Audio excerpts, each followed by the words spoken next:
Hey Mission Hills, my name is Kelly.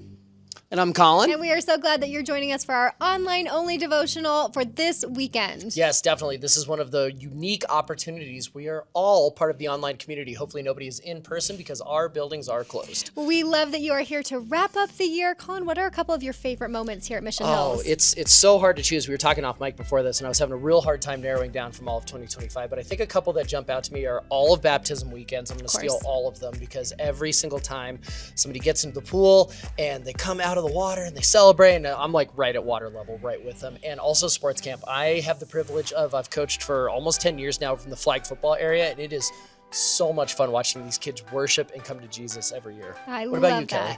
My kids have had such a fun time in middle school ministry this year, from all of the extreme nights to the big Halloween party, so they have loved that, so I love watching them enjoy that. Fun. And then I just love hearing the updates from our partners around the world, the incredible work that they are doing to bring hope and the news of Jesus to people around the world. Oh, that's so amazing.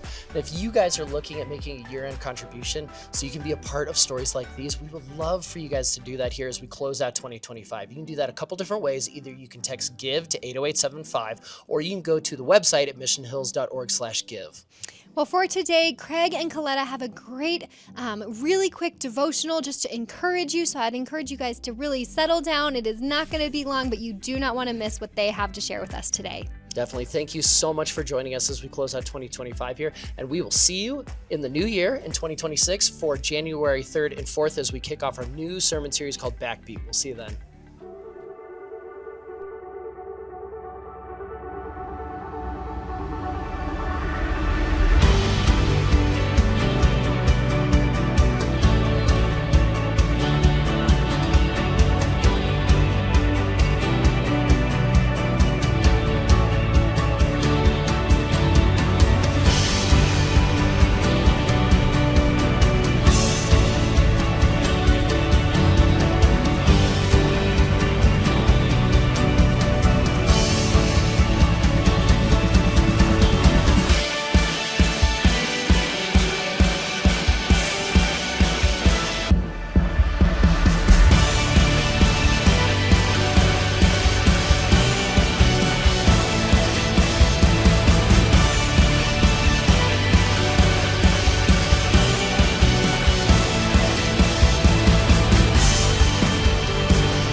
Well, hey, Mission Hills, it's too late to say Merry Christmas because Christmas is over. It's too early to say Happy New Year because we're not quite there. We're in that in-between stage, and we're taking the weekend off from live services. And the reason for that is, honestly, Christmas Eve is just really intense, right? Just a little behind-the-scenes thing. A lot of times with the staff, we talk about both Christmas Eve and Easter as our Super Bowl events, because they just require a tremendous outlay of energy. And so it's kind of all hands on deck for staff, whereas most businesses, Christmas is the time that people start taking off, and you don't expect them to be in the offices as much and that kind of a thing. Christmas Eve is exactly the opposite for us. It's kind of all hands on deck. Everybody's expected to be there, and they're putting in extra hours. We ask the staff to do additional shifts beyond their normal work hours, even if they're not weekend staff, because they're staff that their main focus is weekend services, but then there's staff that we typically don't expect them to do much during the weekends because their job is more midweek kinds of things. But Christmas Eve, that all changes, and so everybody's expected to do a certain number of shifts and put in extra hours. And so, we expect we'll probably see more than 10,000 people this Christmas Eve between our 4 campuses. And that just it requires a lot of effort on the part of our staff and serve team. And so rather than asking the staff and the serve team to come back and do it again just a couple of days later, we take that weekend off. Right. And that's new for us, right? Yeah, you remember our last church? Yeah, that's not what we would have done, right? Right. In smaller church contexts or different ones, you may only do 1 or 2 or 3 maybe services for Christmas Eve, but we do 7. So At the it's Littleton campus. at the Littleton Yeah. campus, and then additional ones at the other campuses as well. So it's just looks a little bit different and takes a little bit more to make it happen. So we want to be kind to our staff and our serve team and give them. God always, when I'm always so refreshed and reminded when He asks us to push hard, that He gives us rest and restoration at the end. So we want to really model that for our staff and our serve team. Yeah. And we want to be able to hit the ground running at the beginning of the new year because God's got great things in store, and that again is going to require the staff to be at their full capacity. So. Yeah. If you ever wondered why do we take the weekend off, it is not because anybody is lazy. It is because everybody is exhausted, and we're trying to model what the Lord tells us about taking Sabbath, taking rest, and resting so that we can engage in the work that God's called us to, right? It's not just resting from what's happened. It's also resting for everything else that God has for us. So a little bit different today. We're not doing a full service, but we did want to share some thoughts from God's Word. Specifically, I wanted to share some thoughts from God's Word that are about this in-between week. It's not quite the new year, but you're also kind of wrapping up the old year. And so Coletta and I have not rehearsed this, and so we're not even entirely sure how this is going to go. But I want to read through a story from the book of Joshua, and then we'll talk about a couple of pieces along the way. And my hope is that in this story, God will speak to you about maybe some practices to put into your life, or at the very least, some practices that you might want to engage in this particular in-between week, between the Christmas Eve and Easter period. So this is the story of the crossing of the Jordan. And so, just quick background, Israel has gotten to the edge of the promised land, and they're about to go in. To do that requires crossing the Jordan River. Now, the generation that refused to trust God, even after all they had seen with the parting of the Red Sea and the miracles in the wilderness and what God did in Egypt, but they still refused to go in to the promised land because they were afraid. God said, okay, well, you're not going to go in, you're going to die in the desert. And so they wandered in the desert for many, many years, and they had eventually passed. And that's where we pick up the story. It's this next generation that's getting to go in. Yeah. And I'm going to put my glasses on because the lighting here is different than the stage, and my eyes are not what they used to be. So that says, so when the people broke camp to cross the Jordan, the priest carrying the Ark of the Covenant went ahead of them. Now, the Jordan is at flood stage all during the harvest, which is important because the Jordan is actually not a particularly deep river in most places, and so crossing it wouldn't be a huge effort. But in this particular case, it was at flood stage, and so it was deeper, it was wider, it was a little bit more of a difficult crossing. And yet, as soon as the priest who carried the ark reached the Jordan and their feet touched the water's edge, the water from upstream stopped flowing. It piled up in a heap a great distance away, and at a town called Adam in the vicinity of Zarathan. That, by the way, those names, that's when the glasses come in really handy. Right? The rest of it I'm pretty good with. But while the water was flowing down to the Red Sea of Arabah, that is the Dead Sea, was completely cut off. And so the people crossed over opposite Jericho. And the priests who carried the Ark of the Covenant of the Lord stopped in the middle of the Jordan, and they stood on dry ground, while all of Israel passed by until the whole nation had completed the crossing on dry ground. Quick first impressions of that. What do you think? Yeah, it reminds me of the last time they crossed a big body of water and came out on dry ground in the middle, right? Yeah, it's a really similar miracle. And it's similar not only in the sense of what actually happened, but I think probably in the sense of what's going on, right? Yeah. They've got enemies they're facing. Now, for Israel crossing the Red Sea, it was primarily, it was an enemy behind them. Egypt had come up behind them, and they were stuck at the edge of the Red Sea. In this case, it's probably more enemies in front of them because they're crossing, I don't know if you caught it, but they're crossing in front of Jericho or opposite Jericho. Right. So that was their big scary enemy. So instead of behind them, they've got an enemy in front of them. But it's the same thing. We've got a big enemy. The enemy feels bigger than us. We're not sure how to handle this. And in both cases, you have this parting of the Red Sea, or parting of a body of water, right? Parting the Red Sea and the parting of Jordan. And I found myself thinking, it's probably an important reminder to another generation that God can make a way. But just like the Red Sea, God makes a way and they have to walk in it, right? Right. And I wonder if what's going on here is simply this idea that this generation, maybe they haven't seen God make a way in the same way. They haven't seen him make a way in such a miraculous fashion. And so as they're getting ready to go in and face all they're going to have to face, God has to let them know, I'm going to do that. And it's a graciousness of God, right? Mm-hmm. Which tells me something about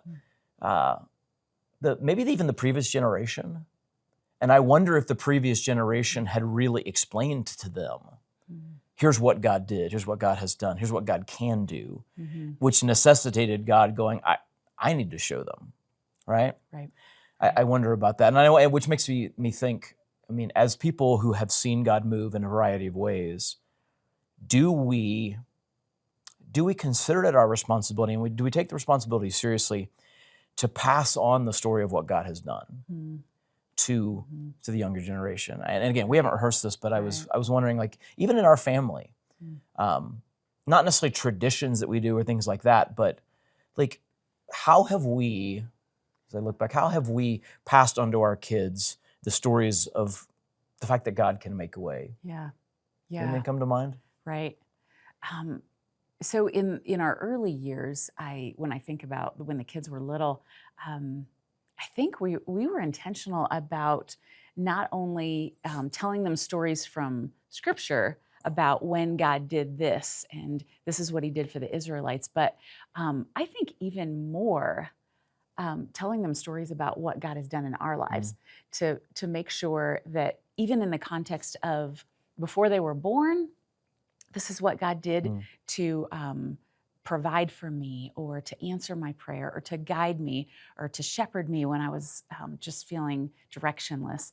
But even in the context of our family, when we didn't know what next steps were, to really point their eyes toward,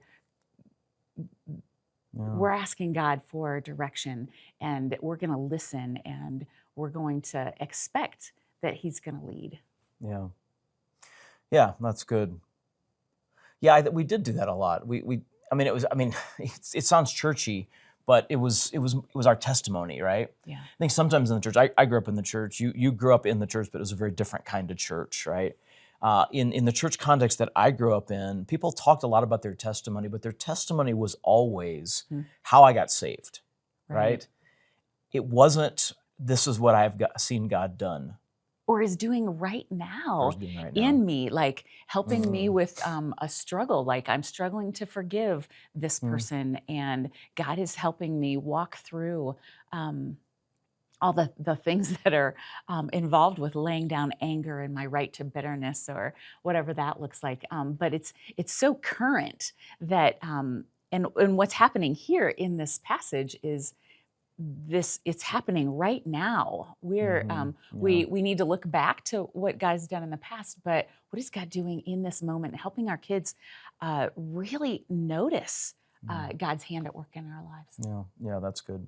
Yeah, our testimony is much bigger than how we got saved. Yeah. And it's much bigger than here's the things God has done in the past. It is that sense that if it's true that God is always with us, and He's always working to bring good out of all circumstances for those who love Him and are called according to His purposes, then we probably have an obligation to be asking that question, what is God doing now? Right. And it may not be as dramatic as some of the things in the past that we remember, right. but that doesn't mean it's any less miraculous, right? Right. Can I just interject something that I think the sticking point here that's hardest, and if both of us are really honest, we want to be sharing with our kids what God is doing right now, today in my life. But if I am not seeking out and carving out time with Him and inviting Him into the hard spaces, I'm not going to have a story to tell. No. And I'm going to rely on stories that happened a long time ago that they've already heard. And it's I think it's a way, it's a tender mercy from God that He gives us this accountability. In order to have a story of His faithfulness, we've got to be inviting Him in to those hard spaces and trusting Him to do what only He can do. And to your point, and reflecting on what God is doing. You know, we talk about spending time with Him, and I think in what we call evangelical circles, that means I've spent time reading Scripture and then praying some prayers at Him. Right. But I actually think thinking deeply on even my present circumstances, not only inviting God into it, but thinking deeply on those circumstances with him is part of that spending time with him. And it's in that, I think, we begin to go, oh, I sort of see what you're doing, God, right? But if we're not doing that, then we don't have that piece of the testimony. Yeah. I love that. You know that this season I've been learning about beholding, like come and behold him, born the King of Angels, and figuring out what does it mean to behold him, to see him for all that he is, and allow him to see me for all that I am, and spend and have that space to really appreciate all that he is. No, that's good. So they're getting their own testimony. It's not just of what happened in the past, but it's what's going on right now. Then if we move into chapter 4, it says, now when the whole nation had finished crossing the Jordan, the Lord said to Joshua, choose 12 men from among the people, one from each tribe, and tell them to take up 12 stones from the middle of the Jordan, from right where the priests are standing, and carry them over with you and put them down at the place where you stay tonight. And so Joshua called together the 12 men he had appointed from the Israelites, one from each tribe, and said to them, go over before the ark of the Lord your God into the middle of the Jordan. Each of you is to take up a stone on his shoulder, according to the number of the tribes of the Israelites, to serve as a sign among you in the future. When your children ask you, what do these stones mean? Tell them that the flow of the Jordan was cut off before the ark of the covenant of the Lord. And when it crossed the Jordan, the waters of the Jordan were cut off. These stones are to be a memorial to the people of Israel forever. And I had a couple thoughts when I read this. One of them was, every miracle deserves a memorial, right? I mean, anytime God moves, whether it's big or small. I mean, in some sense, the idea of a small miracle it's an oxymoron, right? Yeah. I mean, when the creator of the universe intervenes in the lives of, one of 8 billion people that are orbiting, a middle-sized star on a rock that's a middle-sized, the idea that the creator of the universe knows our names and gets involved, it's crazy, right? Yeah. So there's no small miracles. But honestly, this miracle is smaller than the Red Sea miracle. Right? It's not nearly as dramatic. They don't have an enemy. I mean, they have an enemy in front of them, but the enemy is not chasing them, right? This is a much smaller body of water. It doesn't collapse in on their enemies and destroy them when it's all said and done. And so you could make the argument this is a quote unquote smaller miracle.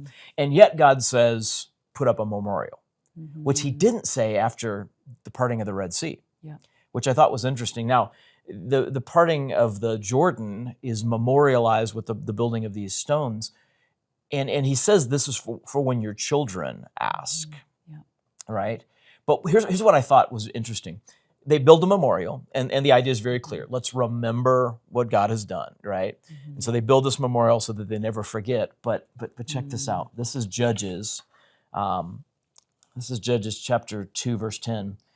Some time has passed. It's hard to say exactly how much time has passed. 50 to 100 years is a decent amount, but it says, after that whole generation had been gathered to their ancestors, another generation grew up who knew neither the Lord nor what he had done for Israel. So they had the memorial. They had it. And yet the next generation, and it was for the next generation, but the next generation didn't know why the memorial was there. Because they weren't telling the stories. They weren't telling the stories. Right. And I just thought that's so interesting. So there's a sense in which, our memory's not enough, right? Yeah. We think when God moves, I'm gonna remember this forever, right? But I don't think that's true. And so let's just talk about that for a second. Our memory isn't enough. You need a memorial, not a memory, because our memory's not that good, right? No. And so one of the things that we have done as a family that is very literal to this is we built a memorial. We built some standing stones kind of on the edge of our property, which is in a suburban community. I say our property, it's a little postage stamp, but we piled some rocks up, and there's 2 of them. They're there because our kids were going off to college, and we had a little ceremony, and we put rocks up, and we talked about what God has done. And the idea is that every time we drive by and see them, we remember them, right? So we've done that, and when we did that, we gathered the kids, all 4 of us, out there around that there's a boulder, And then we each had gone around and gotten a rock to put on top. And when we placed our rock on top, each person talked about a way that God has shown up and provided for that person in their life, so that we were telling the stories of God's faithfulness to that person over them. And those are the things they're going to remember when they see those rocks at the edge of our cul-de-sac there. Well, in theory, right? Yeah. But here's the thing, and to your point, they weren't telling the stories. I see those rocks and I remember, right, we put those up because God has been faithful. I don't remember what was said about each rock. Do you? No. Yeah. No. So I think there is this, like, a memorial is a good thing, because the memorial alone says, right, God has been faithful, and it's a good reminder of that. Yep. But without the telling of the stories, even the memorial begins to lose its meaning, right? I'm sorry, I'm in my pastoral alliteration thing. We've got memory, memorials, and meaning, okay? You just can't turn it off, I cannot turn it off. But yeah, without telling the stories, even the memorial actually loses its meaning. And so there's just so much power in stories, right? And I'm going to let you tell the story because I love you, but it's a good story, so I'm a little like, should I let her or should I just do it? But every Christmas we actually do something where we kind of a memorial, but it's really more about telling the stories. So I'm going to I love you, so I'm going to let you tell the story. But you can jump in. I will jump in. Yes, you can, of course. So usually sometime after Thanksgiving, like the Friday after, I have the tree all set up and all of the boxes of ornaments strewn around the living room. And so you can see all of them. Now, there's every kind of ornament, from the little like construction paper ones the kids made with the cotton for the manger and straw and all of those kid ornaments, but there's also the ones that have been gifted to us from other countries, and ones from our partners, from globally, from missionaries from all corners of the world. So there's all kinds of ornaments there, and what we do for sometimes an hour and a half, is we decorate our tree by each of us selecting an ornament that somehow symbolizes a story of how God has shown up and been faithful in our lives during this past year. And some of those stories are fun. They're about friendship. They're about new relationships. They're about jobs and things like that. But inevitably, there have been hard stretches, and we're able to, each person's able to tell a little bit about that hard stretch, but how God has been faithful in that muddy season. Yeah. I'm not a overly sentimental person, right? I don't have a lot of nostalgia, but that has become a really special time for me, and I think for all of us. And I think it's ultimately rooted in this desire to make sure that we don't forget what God has done. Yep. Because it's in the remembering this is what God has done in the past that allows us. You crying? Yeah. No. Don't make I'm fun of laughing me. at your crying. Yeah. It's in this remembering what God has done in the past that gives us courage for the future. Yeah. Right. Yeah. It's the celebrating God's movement in the past that gives us that courage for the future. And even in those seasons of hard time, and honestly, some of them, even this year, this year's been difficult for our family in a lot of different ways. Yeah. And God's been so gracious, and He's brought us through it. And we were able to celebrate that even at the memorializing of the building of the tree memorial. I don't know, we've never called it that, but we were able to celebrate God's faithfulness and His provision through those hard seasons. And so it was in some ways it was a heavy time, but there was also a joyful time in it. And I came away from it going, God's good, and we're going to be okay. Which is not deeply and profoundly theological, but I think at the heart of it, that's the purpose of these memorials, right? It's to be able to go,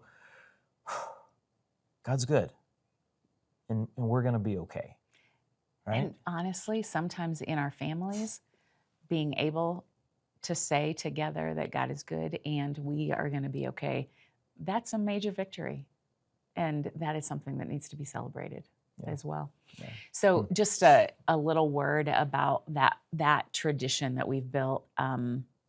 I remember the year that you initiated it.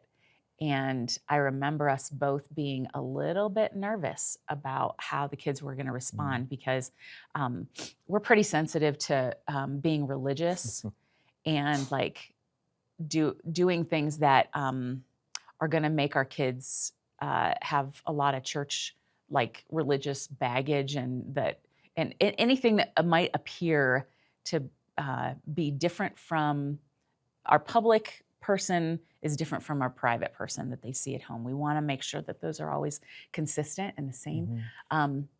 So we were a little bit nervous about, are the kids going to think this is like religious? And they didn't at all. Yeah. And I think it's because, for one, it was out of the ordinary. It's not something that we make them do every day. And I think that was important. Yeah. And it was also, these are just stories of how Jesus has shown up in our lives. Yeah. Yeah. I mean, I'm a pastor. You're engaged in vocational ministry. So our kids were PKs, pastors' kids, and a lot of times there can be such an overload of the whole religious. I think that's the right word that you use. The religious thing that it's almost like you can overdose on it a little bit. I think sometimes, and sometimes pastors will be so worried about making sure their kids grow up to have that faith that they feel like, we just got to do lots and lots of those kinds of things and so yeah, it was a real fear. We don't want to like do things that are even more religious than the average person because we're already more religious than the average person. But I think you and I were both surprised by how meaningful they found it really early on, right? And now we have a daughter who's married we have an awesome son-in-law named Josiah, and they're looking to do the same thing, and they're trying to collect the ornaments to do it. So it's surprisingly powerful. I think it hits at something that God has built into us at our very core. He created us for making monuments and ceremony and tradition, and our culture sometimes like pushes that away as we've gone away from some traditional, maybe liturgical practices of church. But he set up Israel to have a system of repetitive feasts where they were to come together and they were to remember his faithfulness, whether it was through the harvest or the firstborn or whatever that looked like, to have a ceremony to commemorate what God has done, so that they have this practice of calling to light, like, you have been faithful. Like, this isn't about how hard we've worked. And I think that's become, I think our decorating of our tree has become kind of like that, and it's hit on something that God built in us in the very beginning. Yeah, and we don't have a ton of those, but but we've talked about two. I would say the other one that I think of regularly is, at Thanksgiving we typically, not every year, but typically have the prayer time is a little bit more elaborate, and we kind of go around and people are going to share something they're thankful for. I think a lot of families do that, and that's really good. Yeah. And if your family's not, that's a really easy way to kind of ease into this, right? We do a similar kind of thing with birthdays. Everybody kind of goes around and says something that they appreciate or something that they've seen God do in that person's life or through that person or are seeing, because again, there's that present component to it. So it's not like we have a ton of them, but we do think there's something really powerful. And I think your point about Israel is very well taken, because again, it's you experience God moving and you think, I am never going to forget that. And then life takes over. And you kind of do. Right. And so God tells them, I'm going to do something here, and I want you to memorialize it. And says, so the Israelites did as Joshua commanded them. They took 12 stones from the middle of the Jordan, according to the number of the tribes of Israel, as the Lord had told Joshua, and they carried them over with them to their camp, where they put them down. And Joshua set up the 12 stones that had been in the middle of the Jordan at the spot where the priests who carried the Ark of the Covenant had stood, and they are there to this day. And again, they were there to this day. At the time of the writing of the book of Joshua, the book of Judges that we read said that generation forgot everything God had done. Some time has passed. It's difficult to know exactly how much time, but I think it's pretty safe to guess that in the Judges verse, the rocks are still there, the stones are still there, but the stories are gone. Right. And so again, it's more about the stories than it is about the stones. Mm-hmm. It's the stories, I think, and the telling of the stories that matters so much. And so, yeah, go ahead. So I was just reminded that sometimes we think that, like at Thanksgiving, that all of those stories need to be done in prayer, like that we all need to have our heads bowed and like talking to the Lord. Thanks for doing this. Thanks for doing this. And I've realized that whenever we're gathered, God is in our midst. And in Deuteronomy, when he talks about, I want you to tell of these stories of my faithfulness when you're standing and when you're sitting and when you're coming and when you're going, when you're on the road. That's a moving around in life. It's not always like this. So God gets to be famous and gets to be glorified whenever we're telling those stories. It's not just when we are saying, God, thank you for, you know? Yeah, that's good. Memorials matter because our memory is not good enough. And so we've talked a little bit about some of the things that we do that have been helpful, but honestly, the beginning of this process of remembering and because of what God has done in the past, finding courage for the future, it really begins with knowing what God has done. And so I want to give you a challenge, and that is that as you're in this in-between place where the year is wrapping up, but the next year is about to begin, I want to encourage you to take some time to reflect on what God has done this year. How have you seen God move this year? And what do you see God doing right now, that present thing? And I think sometimes we get in this season of the year and we start thinking, okay, here's my goals for next year. And honestly, your goal for next year, one of your most important goals for next year should be to trust God more. But trusting God more in this coming year is going to start with seeing God and how he's moved in the previous year. And so I want to encourage you to take some time and reflect on what God has done. And then we would love to encourage you to think through, is there a memorial, right? It might be something that is permanent, or it might be something that is transitory, like the prayers you pray on New Year's Day, and you're going to have a new tradition of remembering from the past year, or the way you do your Christmas tree, or something like that. Be creative.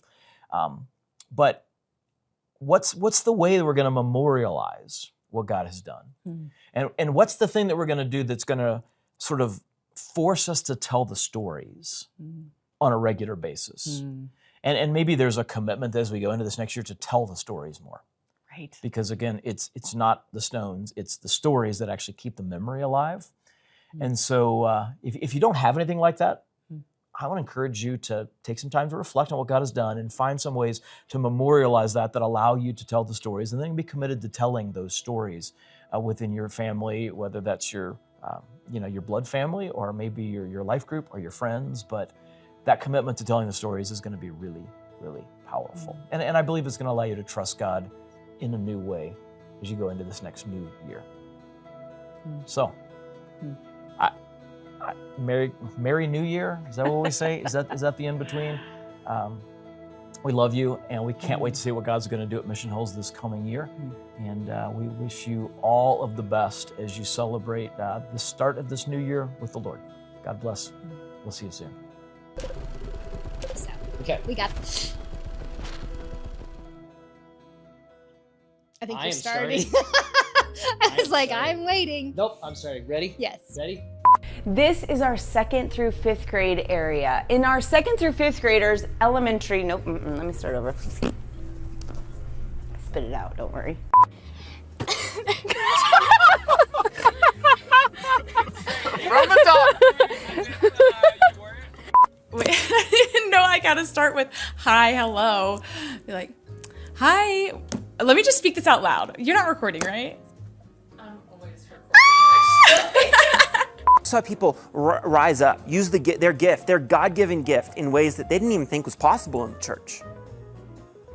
They're actually like volunteering There is very much something to watching something that has been shot on film, and you get a little bit of that grain on that first shot that comes in. It just feels different. It feels warm, and I love it. So Interesting. it's good to come back to. I could not care less. When you are When not you're not talking, do you Keep looking keep at the looking at the camera? You can either look at the camera or the other person. Yeah. What would you say? Go back and forth. Either, but don't look grumpy, because then that's like super. Don't drop the smile. Yeah. So don't look too fake happy, but also don't look grumpy. Yeah. That's my Matt Winter smile right there. Yeah, there you go. That was very loud. And I want to just share what Sonder means. Our producer. Yeah. Yes. Oh my gosh. Oh, you're saying it needs to be closer to my mouth. Okay. She was being sarcastic. I know. I was like, that is a true daughter.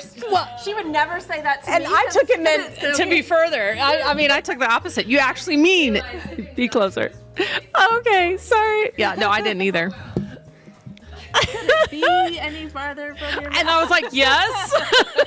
Yes, it can. Which is a mom response. No, My I'm kids like- are always like, Mom, no. Yes, No, it Mom. can.